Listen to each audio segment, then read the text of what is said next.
हाय दोस्तों। आज संविधान की 15वीं कक्षा है। आज चुनाव आयोग के बारे में बताएंगे।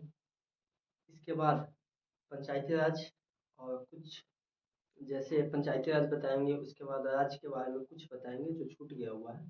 विधान परिषद, विधानसभा, मुख्यमंत्री जी, राज्यपाल, इन चारों के बारे में बताएंगे और पंचायती राज। इसी के साथ एक या दो एक या दो क्लास बचा हुआ है। उसके बाद संविधान खत्म हो जाएगा। उसके बाद इतिहास बताएंगे। इतिहास में एंशिएंट हिस्ट्री सबसे पहले स्टार्ट करेंगे। उसमें पाषाण युग, हड़प्पा सभ्यता, वैदिक सभ्यता, अ, उत्तर वैदिक, ऋग्वैदिक। उसके बाद विभिन्न राजनीतिक, उसके बाद राजनीतिक जो युद्ध होता है उस समय, उसके बाद धार्मिक, सामाजिक, जो भी होता है सबको देखेंगे। उसके बाद फिर आ जाएगा मौर्य वंश, गुप्त। उसके बाद हर्ष के साथ ही समाप्त हो जाता है एंशिएंट हिस्ट्री। प्राचीन भारत, मध्यकालीन भारत मोहम्मद कासिम से मोहम्मद कासिम से स्टार्ट होता है और अंततः औरंगजेब पे खत्म होता है। उसके बाद फिर मॉडर्न हिस्ट्री देखेंगे। ब्रिटिश कंपनी का आगमन होता है, मानी यूरोपीय कंपनी का आगमन होता है, और भारत आज़ाद जब तक हो तब तक का इतिहास है। तो सबको एक एक करके देखेंगे। आज चुनाव आयोग के बारे में जानेंगे, एकदम अच्छे से सब बताया जाएगा। आइए जानते हैं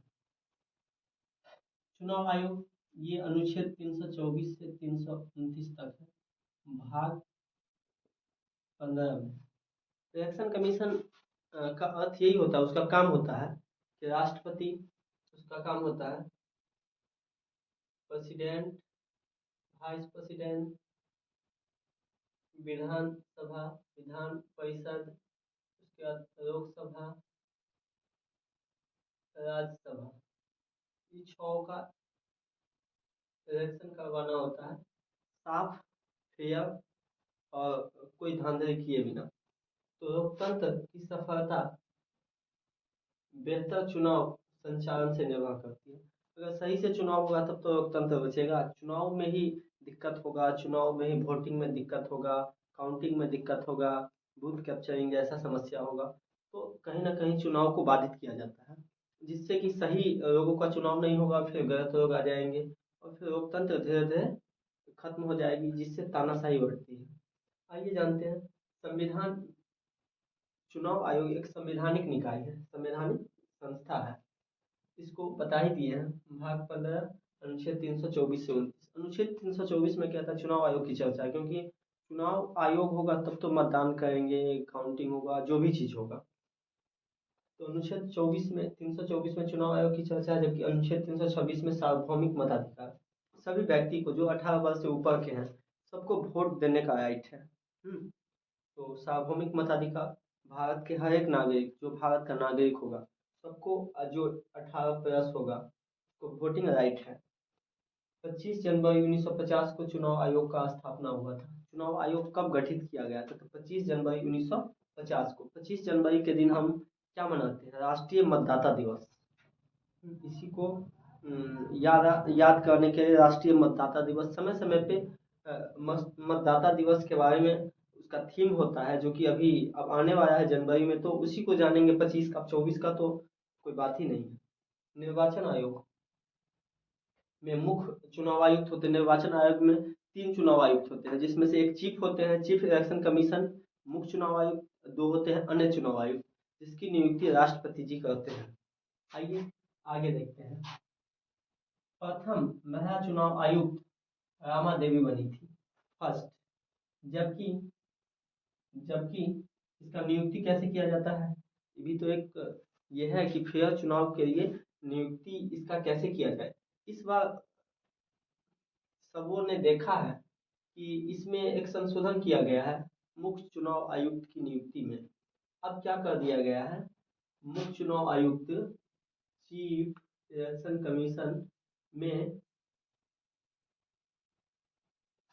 चीफ इलेक्शन कमीशन में इसका चुनाव कैसे होगा, तो इसमें होंगे पीएम प्लस ओपोजिशन का जो नेता होगा प्लस कैबिनेट मिनिस्टर होगा। ये तीनों का नियुक्ति होगा। तो कहीं ना कहीं ठीक चीज नहीं है, क्योंकि एक इसमें पहले सीजीआई थी, सीजीआई को हटा दिया गया है। पीएम होंगे, ऑपोजिशन का लीडर होगा और कैबिनेट मंत्री होंगे कोई। तो ठीक नहीं है, लेकिन सरकार जब लेके आई है तो ठीक ही है। मुख्य अन्य चुनाव आयुक्त की नियुक्ति राष्ट्रपति करते हैं, सरकार मंत्रिमंडल के सलाह पे करते हैं। जबकि योग्यता क्या होगा, संविधान में कोई उल्लेख नहीं है, संविधान में कुछ नहीं बताया गया है कि चुनाव आयुक्त बनने के लिए क्या प्रोसेस है। लेकिन सामान्यतः जो बेस्ट आईएएस होते हैं, बड़े आईएएस अधिकारी, सीनियर आईएएस अधिकारी होते हैं, उसी को इन पद पे बैठाया जाता है। इसका समय अवधि क्या है भाई, तो 6 वर्ष। कम से कम अगर आपका एज बचा हुआ है, 65 है, मान लीजिए 58 है, तो 58 से 6 कितना हो जाएगा, 64, तो आप रह सकते हैं। लेकिन मान लीजिए कि आप 64 वर्ष में जाते हैं, तो 1 साल आप काम कीजिएगा तो 65 हो जाएगा। तो इसी के लिए लिखा हुआ है 6 वर्ष या 65, जो भी पहले आएगा उस हिसाब से हो जाएगा। पद विमुक्त, अब इसको हम हटाएंगे कैसे, मान लीजिए चुनाव आयुक्त ही गलत करने लगे तो हम इसको हटाएंगे ना, हटाने का क्या प्रोसेस है, चीफ इलेक्शन कमीशन को हम कैसे हटाएंगे। इसको हटाने का संसदीय प्रक्रिया है। संसदीय कहने का अर्थ है लोकसभा राज्यसभा में पास हो जाएगा 2/3 से, तो हम इनको हटा देंगे, इनको हटा दिया जाएगा। और जबकि अन्य चुनाव आयुक्त को कैसे हम हटाएंगे, तो ये जो है चीफ इलेक्शन कमिश्नर, ये कहेंगे कि नहीं देखिए ये दोनों ठीक आदमी नहीं है, इन दोनों को हटा दीजिए। तो राष्ट्रपति इसके एडवाइस पे राष्ट्रपति उसको अन्य अन्य इलेक्शन का माने अन्य चुनाव आयुक्त को हटा देंगे। तो इसी के तो बता दिए थे, सब बता ही दिए थे, कुछ बच गया हुआ था।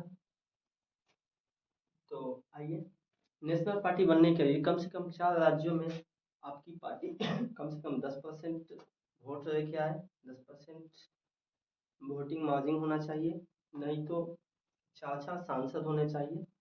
इसी के हिसाब से निर्धारित किया जाता है। तो कम से कम 4 राज्यों में आपकी पार्टी की मान्यता हो तो नेशनल पार्टी बन जाएगी। वर्तमान में 6 नेशनल पार्टी है।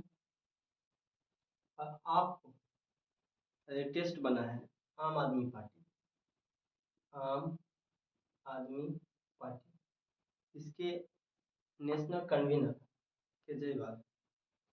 किसी भी सांसद या विधायक, किसी भी एमपी या एमएलए की अयोग्यता पे चर्चा कौन करता है, तो अयोग्यता पे निर्णय राष्ट्रपति और राज्यपाल करते हैं।